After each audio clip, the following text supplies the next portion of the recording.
जगन्नाथ स्वामी नयन पथगामी भवतु मे। जगन्नाथ स्वामी नयन पथगामी भवतु मे। गीत चरितो जगन्नाथ स्वामी नयन पथगामी भवतु मे। जगन्नाथ स्वामी नयन पथगामी भवतु मे। गच्छन् पथिमिलित भूदेव पटले स्तुतिप्रादुर्भावं प्रतिपदमुपाकर्ण्य सदया। दया सिन्धुर्बन्धो सकल जगतां सिन्धु सुदया। जगन्नाथ स्वामी नयन पथगामी भवतु मे। जगन्नाथ स्वामी नयन पथगामी भवतु मे। निवासी नीलाद्रो निहित चरणो मात शिरसि। रसानन्दो राधा सरसवपुरालिङ्गन सुखो। जगन्नाथ स्वामी नयन पथगामी भवतु मे। जगन्नाथ स्वामी नयन पथगामी भवतु मे। परिप्रार्थ्यं राज्यं न च कनकमाणिक्यविभवम्। न याचेऽहं रम्यां निखिलजनताम्यां वरवधूं। सदा काले काले प्रमथपतिना गीतचरितो। जगन्नाथ स्वामी नयन पथगामी भवतु मे। जगन्नाथ स्वामी नयन पथगामी भवतु मे। राम सीता राधा राधा कृष्ण राधा राधा राधा कृष्ण राधे। लक्ष्मी जय जय महालक्ष्मी लक्ष्मी जय जय महालक्ष्मी। लक्ष्मी जय जय महालक्ष्मी लक्ष्मी जय जय जय महालक्ष्मी लक्ष्मी जय जय महालक्ष्मी। जय जय महाकाली काली जय जय भद्रकाली काली जय जय भद्रकाली। राधा राधा कृष्ण राधा राधा राधा कृष्ण राधे। काली जय जय भद्रकाली काली जय जय भद्रकाली। गीता जय जय भगवद्गीता गीता जय जय गीता जय जय भगवद्गीता गीता जय जय भगवद्गीता। गौरी सीता सीताराम सीता। लक्ष्मी जय जय महालक्ष्मी जय जय भद्रकाली। राधा जय जय राधा राधा जय जय विशाला। गौरी जय जय महागौरी गौरी जय जय महागौरी। राधा राधा कृष्ण राधा राधा राधा कृष्ण राधा। सीता सीताराम सीता सीता सीता। लक्ष्मी लक्ष्मी जय जय महालक्ष्मी। लक्ष्मी नारायण धैर्य बनकर इंतजार कर रही थी। उद्धव गए, नंद बाबा से मिले, यशोदा से मिले, सबको समाचार सुनाए और बाद में गोपियों के पास गए। और गोपियों के पास जाकर उद्धव ने कहा, जब उद्धव का मुख देखा तब गोपियों को पता चला ये श्री कृष्ण नहीं। और उद्धव लेकर तो आए थे श्री कृष्ण का पत्र, और वो गोपियों को सिखाने लगे ये क्या श्री कृष्ण लगा रखा है, या क्या तुम बार बार कन्हैया कन्हैया करती हो, ये नाम लेने से कोई परमात्मा थोड़ा ही मिल जाएगा, इसे भक्ति नहीं कहते। अरे तुम्हें करना है, अगर परमात्मा की प्राप्ति चाहती हो तो सब में परमात्मा देखो, कण कण में भगवान का वास है। अगर परमात्मा की प्राप्ति चाहती हो तो तुम अष्टांग योग करो, अरे ध्यान करो, धारणा करो, समाधि करो, तब परमात्मा मिलेंगे। ऐसे परमात्मा नहीं मिलेंगे, केवल कन्हैया कन्हैया करती रहोगी और जिंदगी पूरी की पूरी वैसे ही चली जाएगी। गोपी ने भ्रमर को आड़ में रखकर, जैसे आप भ्रमर से बात कर रही हैं, और भ्रमर को आड़ में रखकर उद्धव को सब बातें सुनाई। और गोपी क्या कर रही है? गोपी ने उद्धव से कहा, उद्धव तुम क्या बात करते हो? वो उद्धव तो नहीं बोल रही है, कह तो रही है भ्रमर से, लेकिन सुना रही है उद्धव को। जैसे घर में कोई नई बहू हो तो ससुर से डायरेक्ट बात नहीं करती, तो छोटा बच्चा होती है, तो छोटे बच्चे के पास खड़ी रह के एक अपनी साड़ी का पल्लू इधर करके छोटे बच्चे से कहती है। बच्चा तो कुछ समझता नहीं, लेकिन आवाज उसकी ससुर तक पहुंच जाती है। उसी प्रकार ये गोपी उद्धव से कह रही है, लेकिन सीधा नहीं कहती, भ्रमर के द्वारा उद्धव को कह रही है। और गोपी ने कहा, श्याम तन श्याम मन श्याम ही हमारो धन, श्याम तन श्याम मन श्याम ही हमारा धन, उद्धव में आठों याम श्याम ही से काम है। उद्धव एक याम कहते हैं प्रहर को, सुबह प्रहर की बात भी चली थी। आठों याम, 8 प्रहर हमें तो केवल श्याम ही से काम है। श्याम तन श्याम मन श्याम ही हमारा धन, उद्धव में आठों याम श्याम ही से काम है। और श्याम ही ये श्याम जिए, श्याम बिना ना ही जिए, श्याम ही ये श्याम जिए, श्याम बिना ना ही जिए। श्याम के बिना हम जिंदा नहीं रह सकती, कि श्याम ही श्याम जिए, श्याम बिना ना ही जिए। और श्यामपति, श्याम हमारे पति है, श्याममति श्याम गति, श्याम ही है प्राणपति।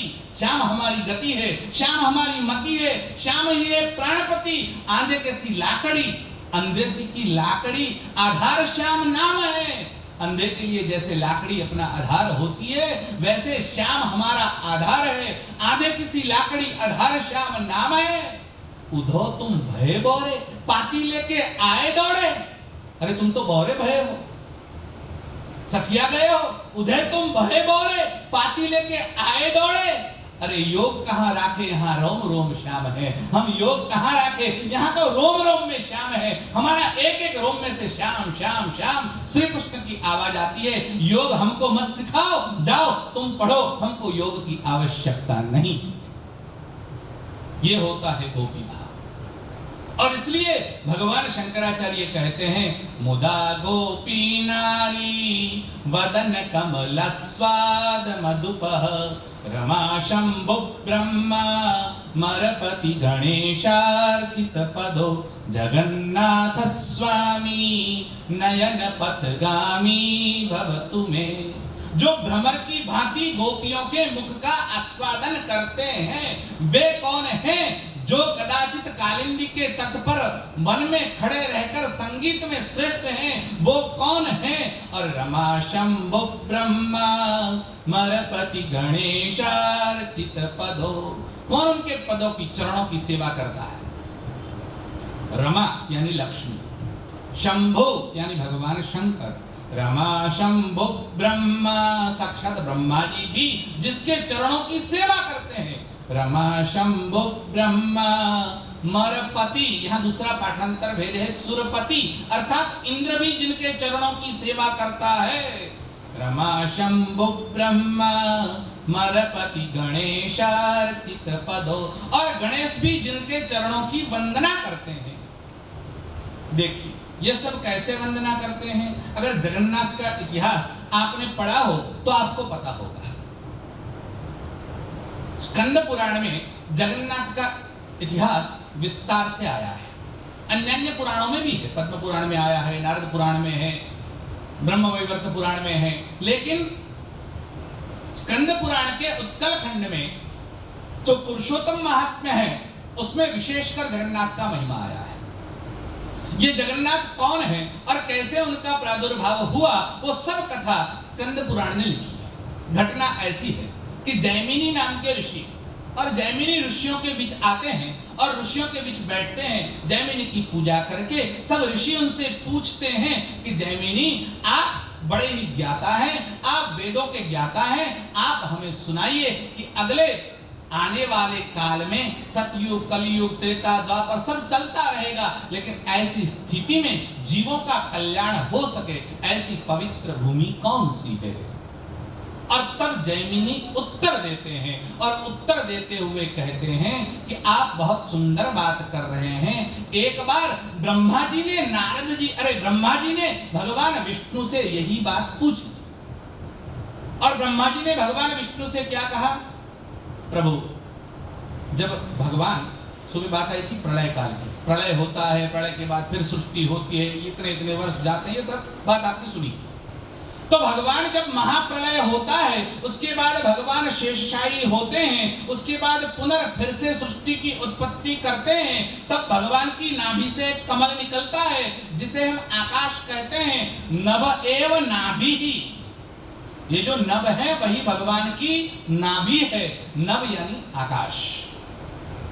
आप लोग पुरुष सूक्त बोलते हो और भोजन का मंत्र जब बोलते हो तो आपको पता है, जब भोजन मंत्र बोलते ज्यादातर ब्राह्मण लोग उसी में से बोलते हैं। नाभ्यायासीदंतरिक्षघोषिष्णौ तो भगवान का वर्णन आता है तो उसमें आया नाभ्यायासीदंतरिक्षग। नाभि क्या है? अंतरिक्ष है। ये पूरा जो आकाश है वो भगवान की नाभि है। नभ एव नाभि, तो भगवान की नाभि से कमल प्रकट होता है। कमल यानी ये मत समझना जो कमल का फूल आपको दिखाई देता है, उसका विवेचन फिर समय रहेगा तो करेंगे। आप इतना याद रखो, भगवान की नाभि ये पूरा आकाश है, उसमें ब्रह्मा जी प्रकट होते हैं। फिर ब्रह्मा जी पूरी सृष्टि का विस्तार करते हैं। मानसी सृष्टि बनती है, वीर्य की सृष्टि बनती है, मैथुनी सृष्टि जिसे कहते हैं वो बनती है। तो ब्रह्मा जी ने सृष्टि की रचना की और सृष्टि की रचना के बाद इन सब लोगों को दुखी देखा। ब्रह्मा जी ने कहा, प्रभु ऐसा कलयुग आ रहा है, ऐसी स्थिति में आप कलयुग में कौन सी भूमि को पसंद करेंगे और आप कहाँ रहते हैं? हमें दर्शन करता हो तो आपका स्थूल रूप से हम कहाँ दर्शन कर सकते हैं, वो जरा बताइए। और परमात्मा ने कहा, अगर तुम दर्शन करना चाहते हो तो जगन्नाथपुरी में जाओ। और भगवान विष्णु ने कहा, मैं वहां सदैव विद्यमान हूं, मैं इस भूमि को छोड़ नहीं सकता, इसलिए मेरा सदा निवास, शाश्वत निवास कहीं है तो वो पृथ्वी पर केवल जगन्नाथ के रूप में है। तुम वहां जाओ। लेकिन उस समय ये लकड़ी की मूर्ति नहीं थी, भगवान का नीलमणि का विग्रह था। और नीलमणि का विग्रह चतुर्भुज नारायण के स्वरूप में भगवान यहाँ विराजमान थे। तो ब्रह्मा जी से कहा, तुम वहां जाओ और मेरा दर्शन करो। अब ब्रह्मा जी यहाँ पर आए। अब ब्रह्मा जी गए दर्शन करने के लिए, और ब्रह्मा जी दर्शन करने के लिए आए तो उसके कारण कुछ लोगों को यहाँ देखा। ब्रह्मा जी ने देखा लोग आ रहे हैं, और लोग आ रहे हैं इतना ही नहीं, जो लोग यहाँ आते हैं वो जगन्नाथ के दर्शन करते हैं। और पास में एक रोहिणी नामक कुंड है, जो उस कुंड में स्नान करने के लिए जाता है। हुआ ऐसा कि ब्रह्मा जी खड़े देख रहे हैं, और जो लोग स्नान करने के लिए गए वो जब बाहर आए तो चतुर्भुज नारायण का स्वरूप बनकर बाहर आए और सीधे वैकुंठ में गए। और जब वैकुंठ में सारे लोग जाने लगे, यहाँ तक कि कौवा आया और कौवे ने स्नान किया, और जैसे ही स्नान किया उसका चतुर्भुज स्वरूप हो गया। जैसे साक्षात परमात्मा नारायण हो वैसा होकर कौवा बाहर निकला और वैकुंठ की तरफ प्रयाण किया। अभी ब्रह्मा जी तो सोच ही रहे थे और वहां यमराज आए, और यमराज ने कहा, ये क्या हो रहा है? यमपुरी में आने के सारे रास्ते बंद क्यों कर रहे हो? जो लोग पाप करते हैं, अपने जीवन में पुण्य नहीं किया, उन लोगों को केवल रोहिणी कुंड में स्नान कर और जगन्नाथ के दर्शन करके वैकुंठ भेज देते हो, तो मेरे यहाँ कौन आएगा? पूरी सोसाइटी खाली रहेगी। नरक बनाया हुआ है, मैंने यमलोक बनाया हुआ है, सबको दंड देने के लिए मुझे आपने रखा है, और मेरे यहाँ तो तुम किसी को भेजते नहीं। यहाँ जो आते हैं वो डायरेक्ट चले जाते हैं। ये सीधा तुमने हाईवे कहाँ से बना लिया? और जब ये बात यमराज ब्रह्मा जी से बोलने लगे, ब्रह्मा जी ने कहा आपकी बात तो सही है, लेकिन कर क्या सकते हैं, चलो नारायण के पास। यमराज और ब्रह्मा जी भगवान के पास अर्थात मंदिर में गए। भगवान चतुर्भुज स्वरूप में वहां विराजमान है। ब्रह्मा जी ने जाकर बहुत स्तुति की। अब उसमें उत्तरखंड में ब्रह्मा जी की स्तुति बहुत लंबी है और ब्रह्मा जी ने स्तुति की, कहा है नारायण आप ही सर्वस्व है, आपके अलावा पूरे संसार में कोई है ही नहीं, आपका ही अस्तित्व है। न आप संसार में रहते हैं, पूरा संसार आपके है, ये पूरा ब्रह्मांड आपके अंदर है। ऐसे परमात्मा में आपको प्रणाम करता हूं। भगवान ने कहा ठीक है ब्रह्मा जी, आप जो बोल रहे हैं वो मैं सुन रहा हूं, बोलिए क्या बात है, आपको क्या पूछना है वो पूछिए। जब कोई स्तुति करने लगे तो आपको समझ जाना चाहिए कि कुछ काम है तभी स्तुति कर रहा है, वैसे ही कोई आपकी प्रशंसा नहीं करता। जब आपको कहे हाँ तमे छो सेठ जी, तमे तो बहु तमने તમારા બાપા પણ બહુ કામ કરતા, મંગળદાસ સોની અમને સોનાની ચેન આપી, मतलब હસમુખલાલ તમે આપો એમ। જ્યારે નોકર તમને આવું કહેવા માંડે એટલે તમારે સમજવાનું કે હા નોકરની વાત કરું છું, મારી નહીં। જ્યારે નોકર એમ કહે કે ના ના તમારા દાદા આમ આટલું આપતા, તમારા બાપાએ આપતા, તમે આમ આપતા, એનો मतलब હવે તમે આપો। मतलब प्रशंसा का मतलब ही ऐसा है कि जब कुछ काम है तभी कोई प्रशंसा करता है। वैसे ही लोग प्रशंसा नहीं करते, प्रशंसा नहीं करते ये तो ठीक है, अगर कोई प्रशंसा कर ले तो उनको जलन होती है, दूसरे की प्रशंसा सुन नहीं सकते, ऐसी स्थिति होती है।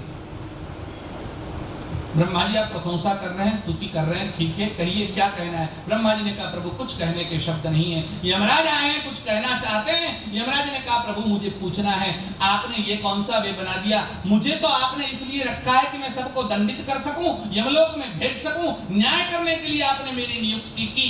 आपने नहीं तो ब्रह्मा जी ने की, लेकिन ब्रह्मा जी और आप में कोई भेद नहीं। और जब मेरे को ये नियुक्त किया तो मेरे लोक में न आकर सीधा ये वैकुंठ को जा रहे हैं, ये अन्याय है, ऐसा नहीं होना चाहिए। अब जैसा बोले तो भगवान मुस्कुराए। તમે સ્માઈલ આપો છો ને, ભગવાન સ્માઈલ આપે છે और भगवान मुस्कुराए। और जैसे ही भगवान मुस्कुराए और मुस्कुराकर कटाक्षपूर्ण नेत्रों से लक्ष्मी जी की ओर देखा और देखकर इशारे में कहा आप ही बताओ, मतलब मैं कुछ कहना नहीं चाहता, आप ही कहो। और लक्ष्मी जी ने यमराज को यह कथा सुनाई और लक्ष्मी जी ने यमराज से कहा यमराज आप नहीं जानते, आपको पता नहीं है, भगवान का अपना क्षेत्र जो होता है उसमें किसी का अधिकार नहीं होता। तुम्हारे लिए पूरी दुनिया है, तुम संसार में जाओ। अरे न केवल भारत में, न केवल एशिया में, Swiss, German, Czechoslovakia, Yugoslavia, Hungary, तन्मध्य ऑस्ट्रिया, नेय, इटाली, सप्तमेव च, तुम्हें जहां जाना है जाओ, जिसको ले जाना है यमपुरी में ले जाओ, पूरी वालों को छोड़ दो, बाकी सबको ले लो। बोले ऐसा क्यों भैया जी, इसका कोई कारण है? बोले हाँ इसका भी कारण है। बोले क्या कारण है? बोले भगवान का क्षेत्र है, ये पुरुषोत्तम क्षेत्र, ये शंख क्षेत्र है, ये शंख तीर्थ है। यहाँ चारों जो भगवान के आयुध है, शंख, चक्र, गदा और पद्म, इन चारों के क्षेत्र है।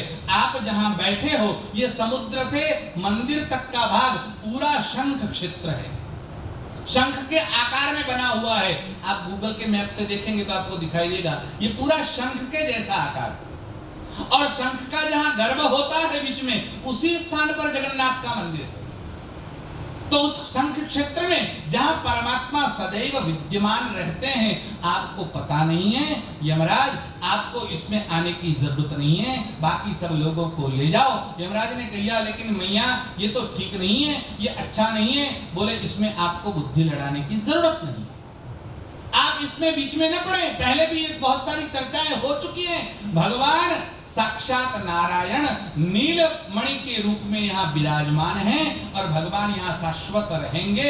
लेकिन आपको ये बात बता दें कि आगे जो काल आएगा उसमें इंद्रद्युम्न नाम का राजा आएगा और इंद्रद्युम्न राजा यहाँ पर भगवान का ये विग्रह है ये लुप्त हो जाएगा और नए विग्रह का निर्माण करेंगे और भगवान काष्ठ के रूप में यहाँ प्रकट होंगे।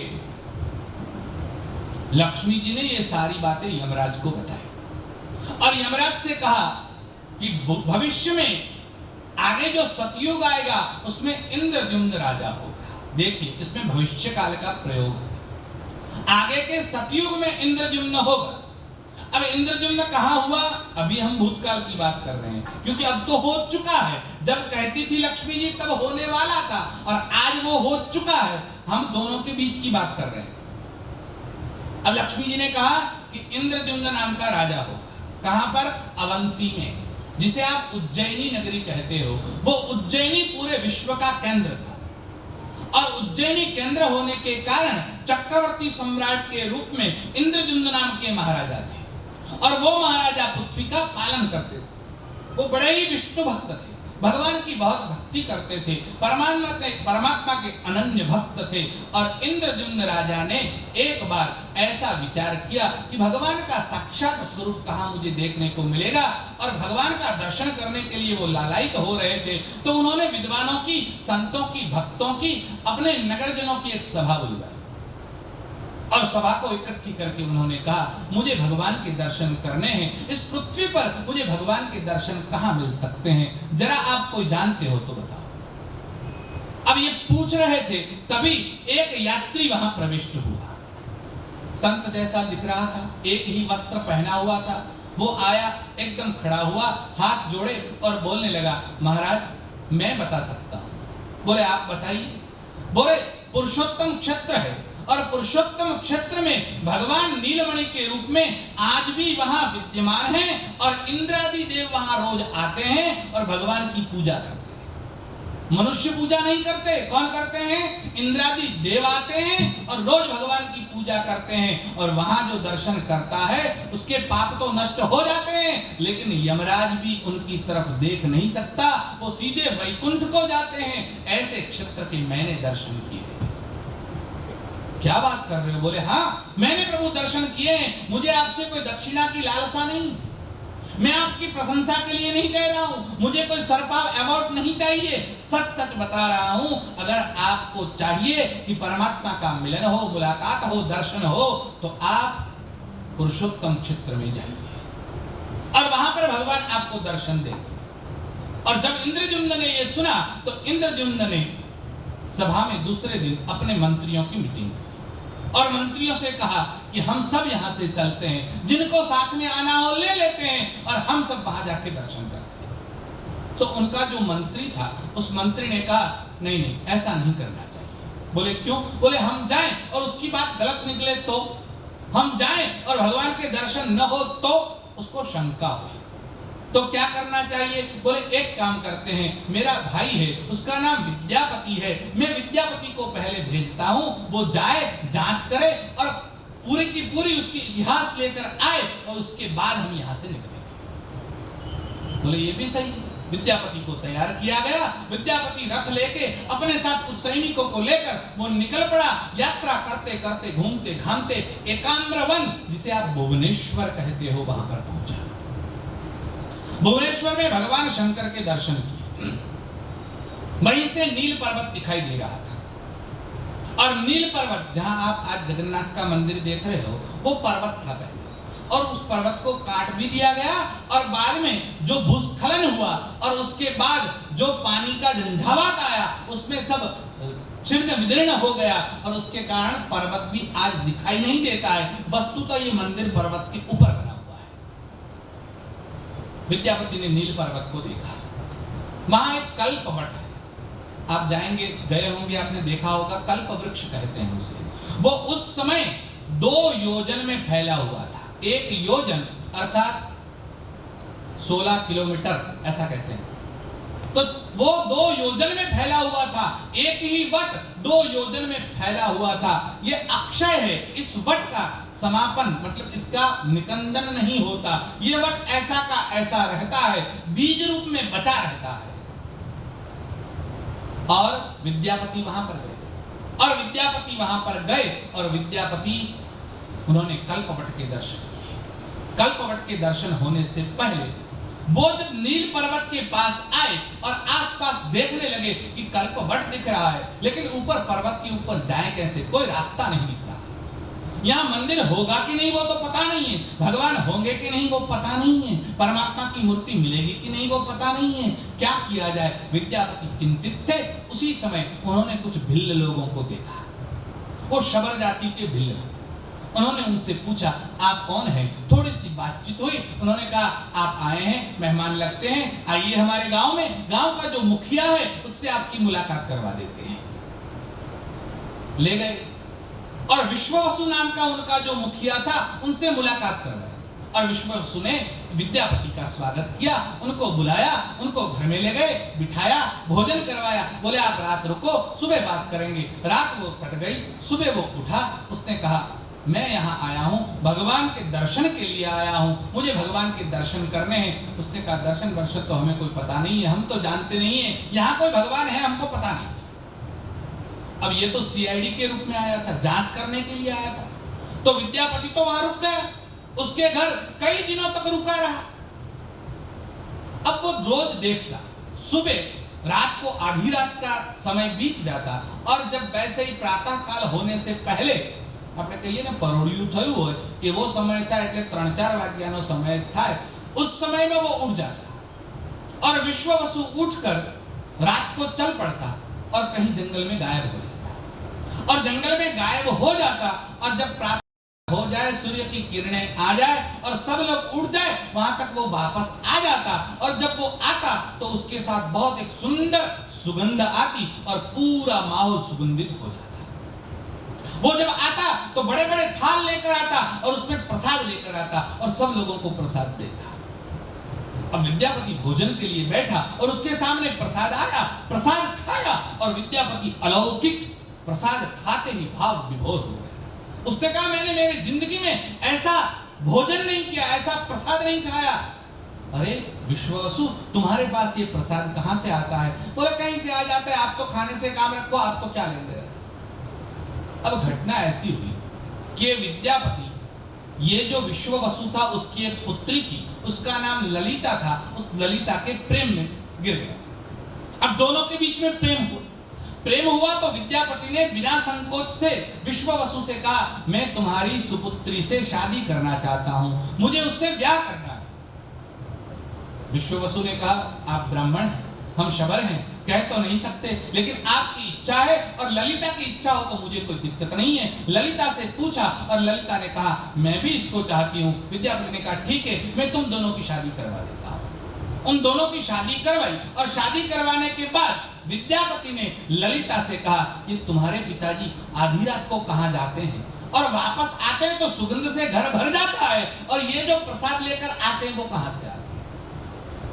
अब विश्ववसु ने ललिता से मना किया था कि ये बात किसी को नहीं बतानी है, तो उसने कहा, मैं बता नहीं सकता। विद्यापति ने कहा, मैं तुम्हारा पति हूं और पति से तुम छुपाओगी, ये तो पाप है। पति से कुछ छुपाया नहीं करते। तुम्हारे मन में जो कुछ है, तुम जो जानते हो, तुम्हें मुझे बताना चाहिए, नहीं बताती तो तुम अपराध कर देगी।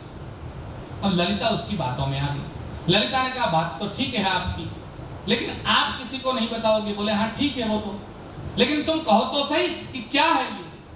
और तब ललिता ने कहा कि यहाँ साक्षात परमात्मा भगवान की एक मूर्ति है जो ऊपर गुफा में विराजमान है।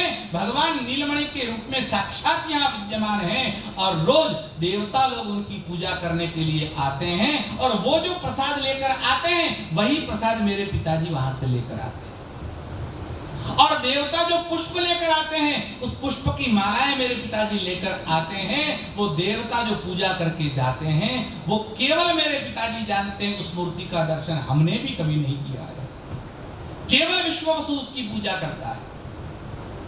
अब जब उसने ऐसा सुना तो उसके मन में इच्छा थी, मैंने भी दर्शन करवा दो। अरे इच्छा क्या, वो तो आया ही था इसलिए। उसने कहा, मुझे दर्शन करने हैं। अब दर्शन करने हैं तो क्या किया जाए। ललिता से कहा, तुम अपने पिताजी से कहो, और तुम कहोगी तो तुम्हारे पिता तेरी बात नहीं टाल सकेंगे। ललिता ने पिता से कहा, कैसा भी करो, इन मेरे पति को दर्शन करवा दो। अब तो ये आपका दामाद है, आप इसको दर्शन नहीं करवाओगे तो किसको करवाओगे। कुछ भी करो, इनको दर्शन करवाओ। उसने जिद कर ली और पिता ने जिद के वश होकर विद्यापति से कहा, ठीक है, मैं आपको दर्शन करवा देता हूं, लेकिन मेरी एक शर्त है। बोले, क्या शर्त है। बोले, मैं तुम्हारे आंखों पर पाटा बांध दूंगा और पट्टी लगाकर यहां से ले जाऊंगा, मतलब कोई रास्ता ना देख सके। और वहां जाकर भगवान के आगे तुम्हारा ये पट्टी है वो खोल दूंगा, तुम दर्शन करोगे और पट्टी बांधकर वापस तुम्हें ले आऊंगा। विद्यापति ने कहा ठीक है, मुझे मंजूर। विद्यापति गए, आंखों में पट्टी बांधकर आधी रात को उसको चला कर ले गया, गुफा में गया और गुफा में जाकर उसकी आंखें खोली और जैसे ही उसने देखा देदीप्यमान साक्षात भगवान नारायण लक्ष्मीपति वहां विराजमान है, नीलमणि के रूप में भगवान का दर्शन करके भाव विभोर हो गया, उसकी आंखों से प्रवाह चलने लगा। भाव विभोर होकर वो अपनी भांति भूल गया कि क्या है, भगवान का दर्शन में साक्षात कर रहा हूं। 1 घंटे तक न उसे शुद्ध थी न बुद्ध थी, केवल परमात्मा मय था। और जब विश्ववसु ने कहा पूजा समाप्त हो गई है, चलो बाहर, अब तुम्हें आंखों से पट्टी बांधी जाएगी। विद्यापति ने कहा थोड़ा दर्शन तो करने दो। अब दर्शन किया, पास में देखा रोहिणी कुंड में कौवा आया और कौवा वहां से चतुर्भुज स्वरूप धारण करके निकल गया। तो विद्यापति ने कहा मुझे भी इसमें स्नान करने दो, मैं इस रोहिणी कुंड में स्नान करना चाहता। विद्यापति ने कहा ठीक है, मुझे कोई दिक्कत नहीं है, तुम स्नान करो। अब जैसे ही कपड़ा उतार के वो स्नान करने के लिए जाने लगा, तभी आकाशवाणी हुई और आकाशवाणी ने कहा भूल गए, तुम्हें तो अभी जाकर अपने राजा को समाचार सुनाना है। अगर यहां तुम स्नान करोगे और वैकुंठ में जाओगे तो राजा को समाचार कौन सुनाएगा? उसने कहा बात तो ठीक है, मैं स्नान नहीं कर सकता, मैं स्नान करके वैकुंठ चला जाऊंगा तो मैं जिस काम के लिए आया हूं वो काम तो वैसा का वैसा रहेगा। उसने स्नान नहीं किया और विद्यापति से कहा चलो अब हम वापस चलते हैं। विद्यापति ने आंखों पर पट्टी बांधी और उसको वापस ले आया और वापस जाने के बाद तुरंत ही दूसरे दिन उसने कहा अब मुझे जाना है। ललिता ने कहा कहां जा रहे हो? बोले मैं जा रहा हूं, तुम चिंता मत करो, मैं वापस आऊंगा और यहाँ आके तुमको ले जाऊंगा, तुम चिंता मत करो, मैं तुम्हारे साथ शादी की है, मैंने कोई नाटक नहीं किया है, मैं तुमको लेके जाऊंगा, मेरे पर विश्वास रखो, मैं तुम्हें वचन देता हूं कि मैं वापस आऊंगा। और वहां से विद्यापति भगवान के दर्शन करके गया, जाके राजा को पूरा वृत्तांत सुनाया, कैसे भगवान है, कैसा प्रसाद लगता है। इंद्रादि देवता आते हैं और देवता वहां पर आकर भगवान की पूजा करते हैं और ऐसी सुगंध प्रसरित होती है, जीवन में कभी ऐसी न सुगंध देखी, न ऐसा प्रसाद देखा, न ऐसी मूर्ति देखी, न ऐसा तेज देखा है। क्या करना चाहिए? अब चलो। अब राजा ने कहा जब तक मैं भगवान के दर्शन नहीं करूंगा मैं अन्न ग्रहण नहीं करूंगा, मुझे भगवान के दर्शन करने हैं। राजा तो सुनते सुनते भाव विभोर हो गए और भाव विभोर होकर राजा वहां से चल पड़े, अपनी पूरे सैन्य को पूरे ढंढेरा पिटवा दिया, जिसको यहाँ रहना है वो रहे, जिसको मेरे साथ आना है वो आए, मैं भगवान के साथ जाना चाहता हूं।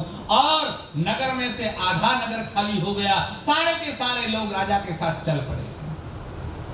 घूमते घामते राजा बस उनके मन में केवल एक ही रट थी, भगवान का दर्शन हो, भगवान का दर्शन हो, भगवान का दर्शन हो। और वो आते आते आते एकाम्र वन में आए और भगवान शंकर का मंदिर जिसे लिंगराज कहते हैं वहां पर पहुंचे, भगवान लिंगराज के दर्शन किए। वहीं से विद्यापति ने दिखाया, देखिए वो कल्पवृक्ष देख रहा है और वहीं पर भगवान नीलमणि के रूप में विराजमान है। जब ये बात देखी राजा को हर्षाश्रु से पूरा का पूरा उनका बदन भीग गया। राजा रोमांचित होते हुए रात भर सो नहीं सका।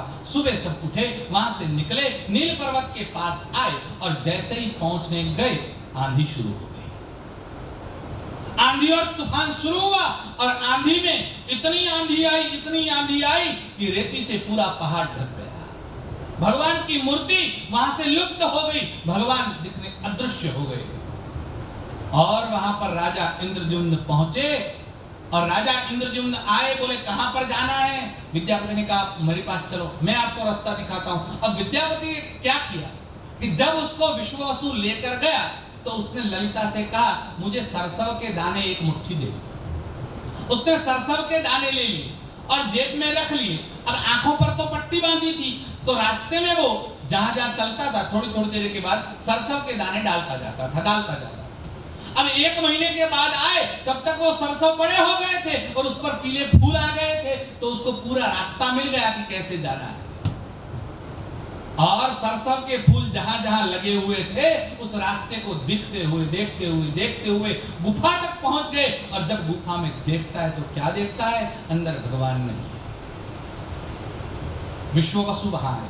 विश्ववसु ने आकर देखा, विश्ववसु रोने लगा। विश्ववसु ने राजा की तो आगता स्वागता की, राजा की तो बहुत सत्कार किया, लेकिन रोने लगा आपके कारण मेरे भगवान गायब हो गए, भगवान मुझे रोज दर्शन देते थे, लेकिन मुझे पता था, मैंने आकाशवाणी सुनी थी, भगवान ने कहा था कि भविष्य में इंद्रद्युम्न नाम का राजा आएगा और तब मैं लुप्त हो जाऊंगा और वो यहाँ भव्य मंदिर बनाएगा और मैं काष्ठ के रूप में विराजमान होऊंगा।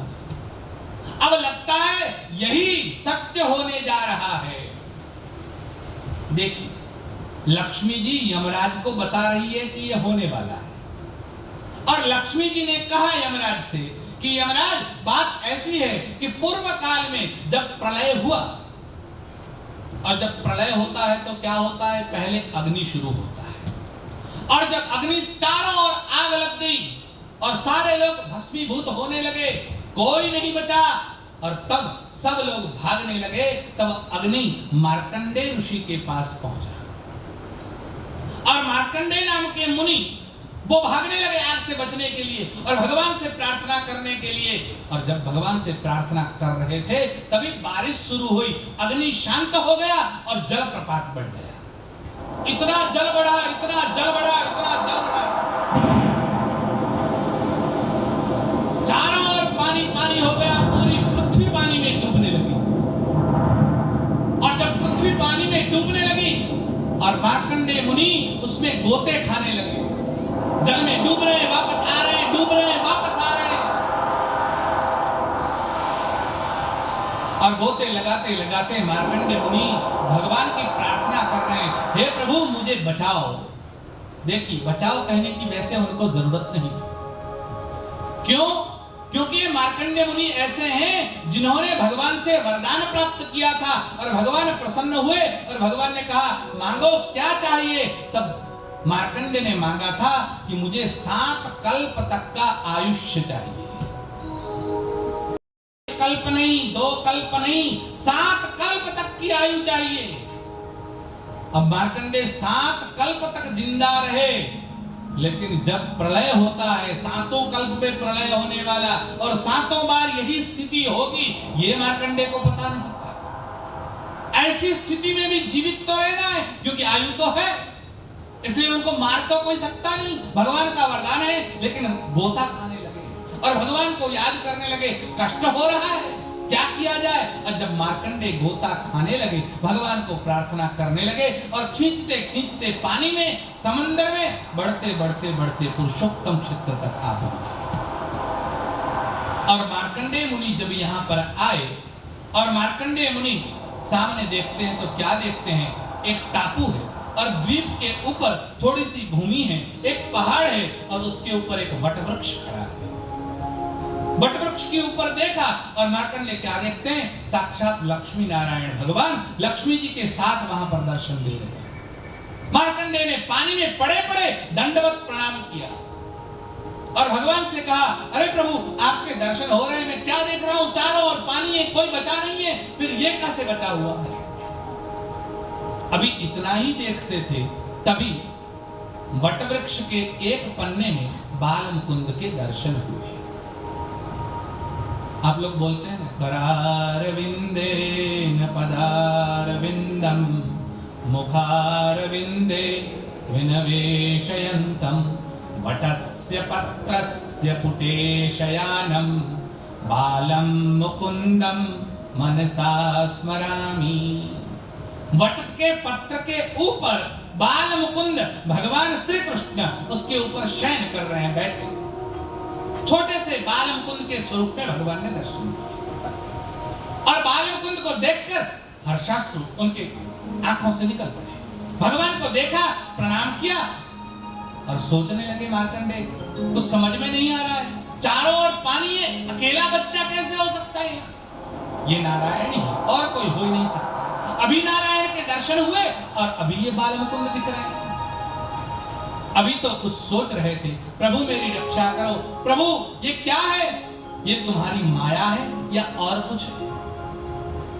तभी भगवान ने कहा, मार्कंडेय माया देखना चाहते हो, एक काम करो। और जहां एक काम करो बोले, तभी उस बालक ने दीर्घ सांस ली और जोर से ऐसे सांस ली तो उनकी नासिका से मार्कंडेय उस बालक के पेट में चले गए और मार्कंडेय भगवान के पेट में गए और उधर में क्या देखते हैं, पूरा ब्रह्मांड उदर में है। न केवल पृथ्वी है, न केवल आकाश है, पृथ्वी के ऊपर के 7 लोक, पृथ्वी के नीचे के 7 लोक, अतल वितल सूतल तरातल महातल रसातल पातल भूलोक भुवनलोक स्वर्लोक जनलोक तपलोक सत्यलोक सब उसमें दिख रहा है। उसमें वैकुंठ लोक है, उसमें कैलाश है, उसमें साकेत लोक है, अरे उसमें देवता है, उसमें गंधर्व है, उसमें नाग है, उसमें अप्सराएं हैं, अरे उसमें द्वारका भी है, उसमें वृंदावन भी है, उसमें बद्रीनाथ भी है। अरे ये सब क्या है, मैं क्या देख रहा हूं? और देखते देखते वहां तक पहुंचे, उसमें जगन्नाथपुरी दिख रहा है, उसमें एक वटवृक्ष दिख रहा है, उसके ऊपर एक बालक दिख रहा है और डुबकी खाता हुआ मार्कंडे दिख रहा है। मार्कंडे ने अपने आप को देखा और मार्कंडे ने कहा ये क्या हो रहा है, कुछ समझ में नहीं आ रहा है। भगवान कह रहे थे कि मेरी माया देखनी है तो दिखाता हूं माया क्या है। और देखा, और दूसरी ही मिनट में क्या हुआ, अरे जब तक वो पेट में रहे और ये सब देखा तब तक भगवान की रात्रि खत्म हुई और जैसे ही श्वास छोड़ी और सांस में ही मार्कंडे बाहर आए और फिर से ब्रह्मा जी ने सृष्टि का आरंभ किया। वो मार्कंडे ने वहां पर बैठकर भगवान शंकर की प्रार्थना की। बाल मुकुंद ने कहा तुम भगवान शंकर का भजन करो। देखिए यही हमारी विशेषता है। जब शिव प्रसन्न होते हैं तो कहते हैं नारायण की उपासना करो, जब नारायण प्रसन्न होते हैं तो कहते हैं शिव की उपासना करो।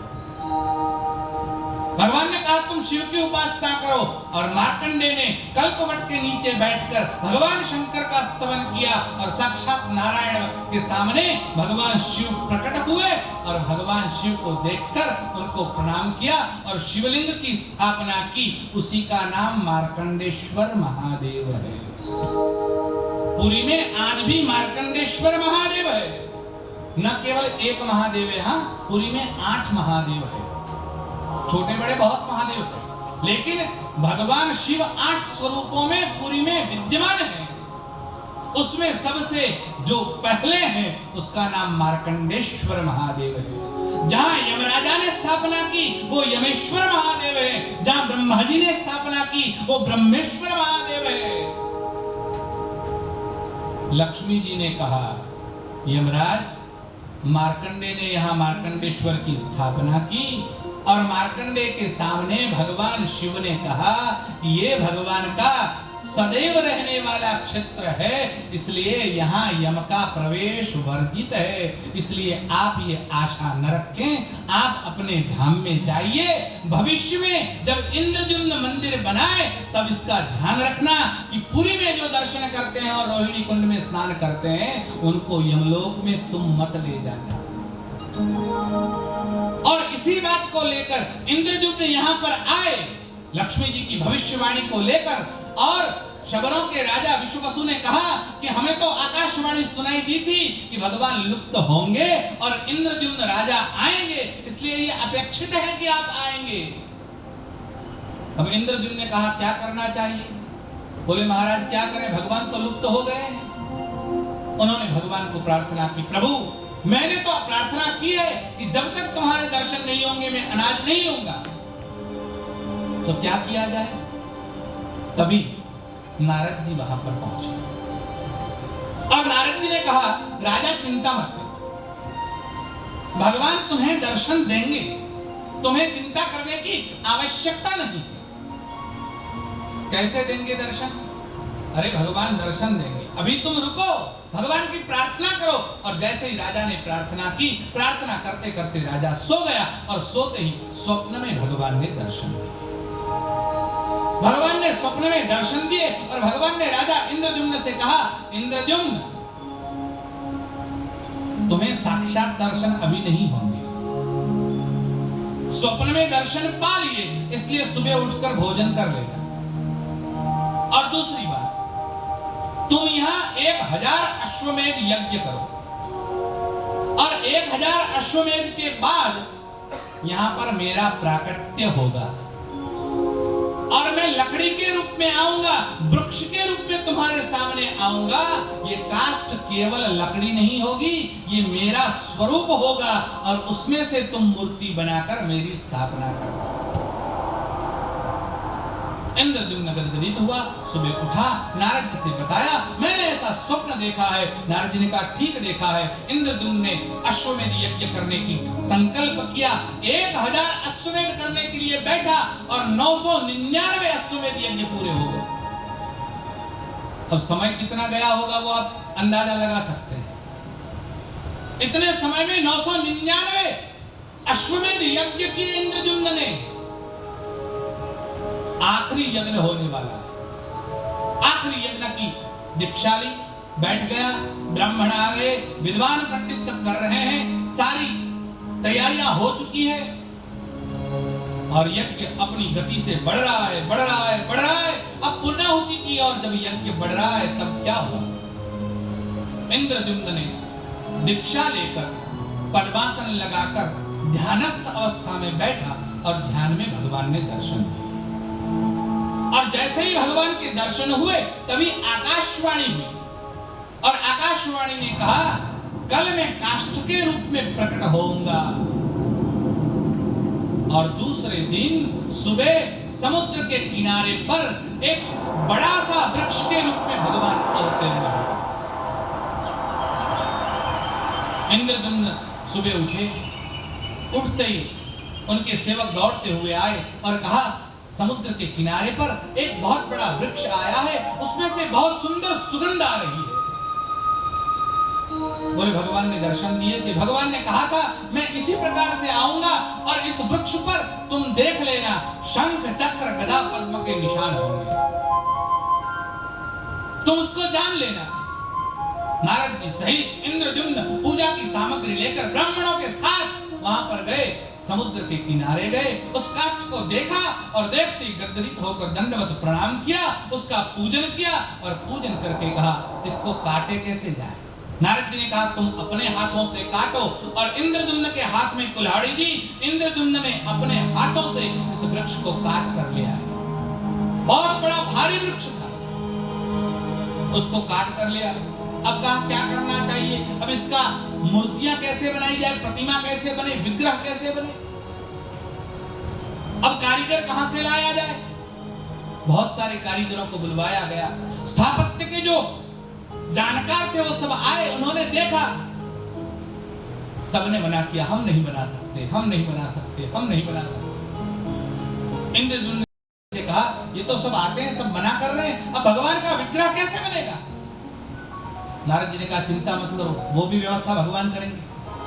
और तभी आकाशवाणी हुई, कल प्रातः काल में अनंत नाम का एक शिल्पकार आएगा और वो मूर्ति बनाएगा, साक्षात विश्वकर्मा दूसरे दिन अनंत का स्वरूप लेकर आए। और अनंत आया और अनंत ने आकर प्रणाम किया और इंद्रद्युम्न से कहा, महाराज भगवान की आज्ञा से मैं आया हूँ, मूर्ति बनानी है, मैं भगवान की प्रतिमा निर्माण करूंगा। बोले ठीक है, आप प्रतिमा निर्माण करो, हमें कोई दिक्कत नहीं है, लेकिन प्रतिमा सुंदर होनी चाहिए। विश्वकर्मा ने कहा, क्या बात कर रहे हो, प्रतिमा सुंदर होनी चाहिए? जिस काम के लिए मुझे भेजा गया है उसमें आप क्या सजेशन देंगे? आपको कहने की आवश्यकता है कि नहीं? हाँ, मेरी शर्त है, वो ध्यान में रखिए। बोले क्या? मैं जहां प्रतिमा बनाता हूं उस भवन को चारों ओर से बंद कर दिया जाए, मैं अंदर रहूंगा और जब तक मैं प्रतिमा बनाता रहूं तब तक बाहर बाजे बजाए जाए, दुंदुभी बजाए जाए और बनता रहे, जब तक मैं, तब मूर्तियों ने घोड़ों ने टक टक वो आवाज आ रही, तो वो जो आवाज आएगी वो किसी को सुननी नहीं चाहिए, वो कोई सुनेगा नहीं। मैं मूर्तियां बनाऊंगा, विग्रह तैयार होंगे और जब विग्रह तैयार होंगे तब मैं दरवाजा खोलूंगा, तब तक कोई अंदर नहीं आएगा। उन्होंने कहा ठीक है, स्वीकार। भवन, बहुत बड़ा भवन जो आप आज मंदिर देख रहे हैं उसी मंदिर की बात है, उसके अंदर विश्वकर्मा जी गए, वृक्ष दे दिया गया, लकड़ियां अंदर भेज दी गई, चारों ओर से बंद कर दिया गया और बाजे बजाने शुरू हो गए और बाजे बजते रहे, बजते रहे, बजते रहे। 1 दिन, 2 दिन, 15 दिन बीत गए, अंदर न कुछ खाने को न कुछ पीने को। अब इंद्रद्युम्न महाराजा की रानी थी, उसका नाम था गुड़ीचा। आप गुड़ीचा मंदिर जाके आए हो शायद, आपको बताया होगा गाइड ने, ये भगवान की मौसी का घर है, रथ यात्रा में भगवान 9 दिन यहाँ पर रुकते हैं। वही गुड़ीचा मंदिर इंद्रद्युम्न की महारानी के नाम से।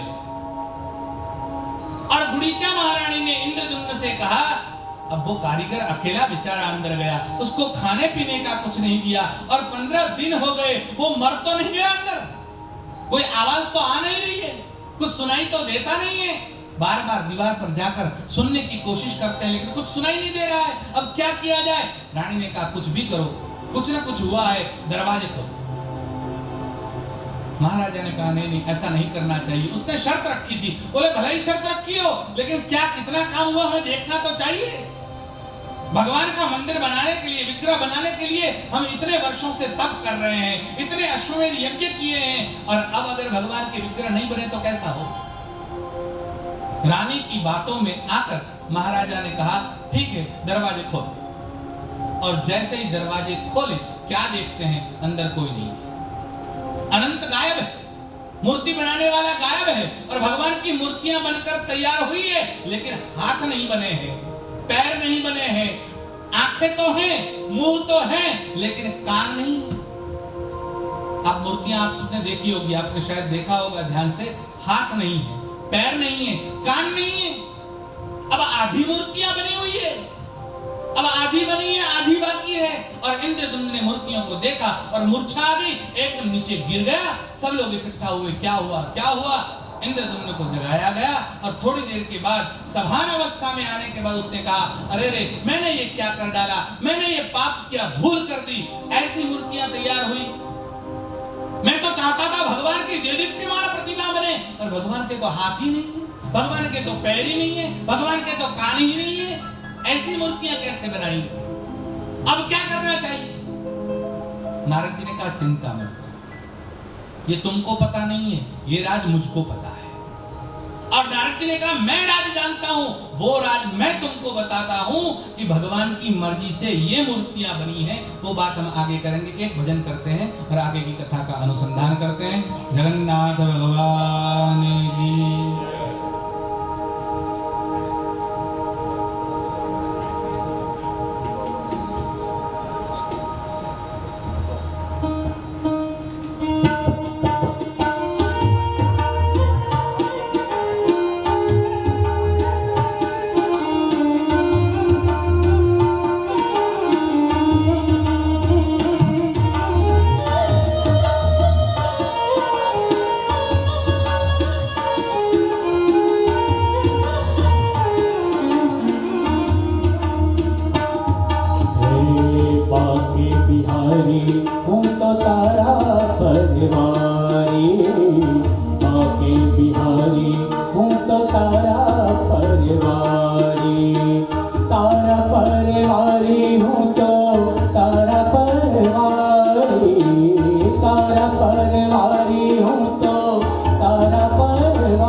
बोल जगन्नाथ भगवान की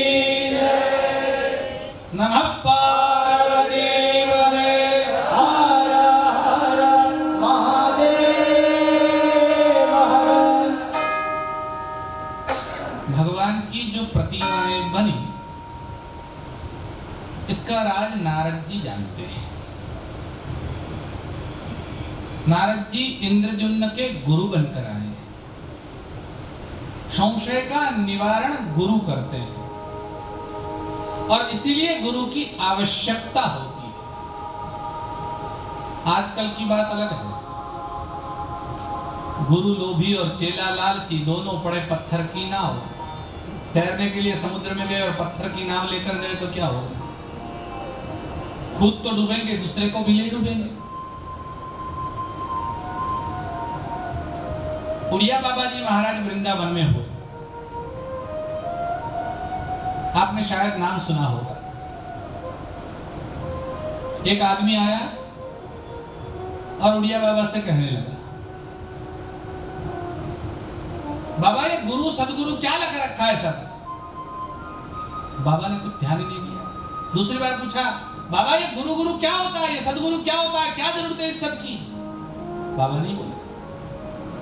तीसरी बार उसने कहा, अरे बाबा मैं आपसे कह रहा हूं, आप सुन ही नहीं रहे हो, मैं आपसे कह रहा हूं कि ये गुरु सदगुरु की क्या जरूरत है?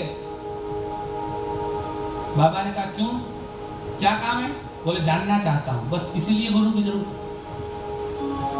तू जो कहता है कि जानना चाहता हूं, तो जानना चाहता हूं किससे पूछेगा? बस इसीलिए गुरु की जरूरत है, और तो कुछ काम ही है नहीं।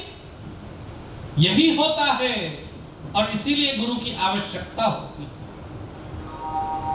गुरु साधारण नहीं होता। कभी गुरु महिमा का प्रसंग आएगा तो बताएंगे।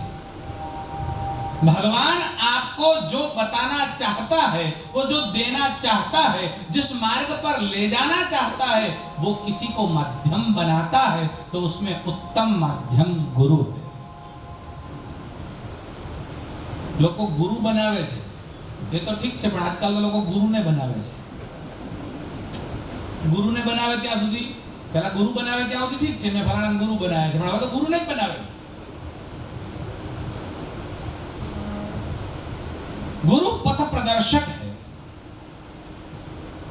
भगवान माध्यम जैसे बनाता है। हनुमान जी लंका में गए, अशोक वाटिका में पहुंचे और पत्तों के पीछे छिप कर देख रहे हैं।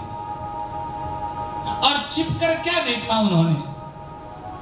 वहां रावण आया और रावण सीता के सामने उठपटांग बातें करने लगा, बोलने लगा, तुम हमारी पटरानी बन जाओ, नहीं तो मैं तुम्हें मार डालूंगा। और जैसे ही खड़ग उठा के मारने के लिए गया, हनुमान जी के मन में रोष आया, अभी के अभी कूद पड़ो और रावण को मार डालो। अभी मन में ये सोच ही रहे थे कि कूद पड़ो, मार डालो, लेकिन जिस काम के लिए आया वो तो अधूरा रह जाएगा। और अभी सोच ही रहे थे कि क्या हुआ, मंदोदरी ने हाथ उठाया और रावण का हाथ पकड़ा और कहा, नहीं ये नहीं करना है। रावण को मंदोदरी ने मना किया और रावण मार गया। हनुमान जी ने कहा, मेरी क्या औकात है भगवान, जो काम रावण को बंद करवाने का करवाना है वो तुमने मंदोदरी से करवा लिया। ये तो ठीक है, मुझे अहंकार हो जाता कि मैं कुछ हूं, अरे तू चाहता है तो मंदोदरी से करवा सकता है, मेरी क्या औकात है। भगवान किसी से भी काम करवा सकते हैं। रावण के सामने मंदोदरी गुरु बनकर आई, लेकिन रावण पहचान नहीं पाया। रावण के सामने हनुमान गुरु बनकर आए, रावण पहचान नहीं पाया। और तुलसीदास जी पहचान गए रत्नावली को, और रत्नावली के एक शब्द पर कि ऐसी प्रीति जैसी मुझ में लगाई है, ऐसी अगर परमात्मा में लगाई होती तो भगवान मिल जाते। और उसी दिन से तुलसीदास जी ने संसार छोड़ दिया और भगवान में लग गए। पत्नी भी गुरु बन सकती है, ऐसा नहीं है कि पत्नी गुरु नहीं बन सकती, पत्नी भी गुरु बन सकती है, दृष्टि होनी चाहिए। यहां नारद जी गुरु बनकर आए हैं। आजकल तो चेलाओनी बात बहुत भारे होय छे भाई। एक जगह पे गुरु पेला चेलाने समजावता था कि कर कसर करवी જોઈએ, બધાનું ધ્યાન રાખવું જોઈએ, સાચું ખોટું પરખવું જોઈએ, બધા ઉપદેશ આપે ગુરુ। શિયાળાનો સમય હતો, પહેલા દિવસે નિયમ સમજાયો તો રોજ એક નિયમ સમજાવે, બીજા દિવસે શિયાળામાં તાપતા હતા બેઠા બેઠા, અને તાપણું ચાલતું હતું, અને તાપણામાંથી આગ થોડી લાગી અને ગુરુની દાઢી થોડી લાંબી હતી, એટલે ગુરુની દાઢીમાં આગ લાગી અને દાઢી સળગવાની હતી। દાઢી સળગતી હતી એટલામાં ચેલાએ ખિસ્સામાંથી બીડી કાઢી અને દાઢીમાંથી બીડી સળગાવીને પીવા માંડી। એટલે ગુરુએ કીધું, સાલા મૂર્ખ, મારી દાઢી સળગે છે, ઓલો તો મને બીડી સળગાવીને પીએ છે। કે ગુરુ તમે ગઈકાલે કરકસરનો નિયમ સમજાવ્યો તો એક સળી બચી કે ના બચી? આ દાઢીમાંથી બીડી સળગાવી।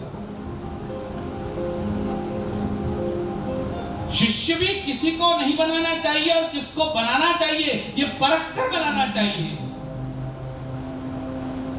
शिष्य होने में सार है, गुरु होने में हाण, जानता अजान रहियो तत्व लीजियो छान।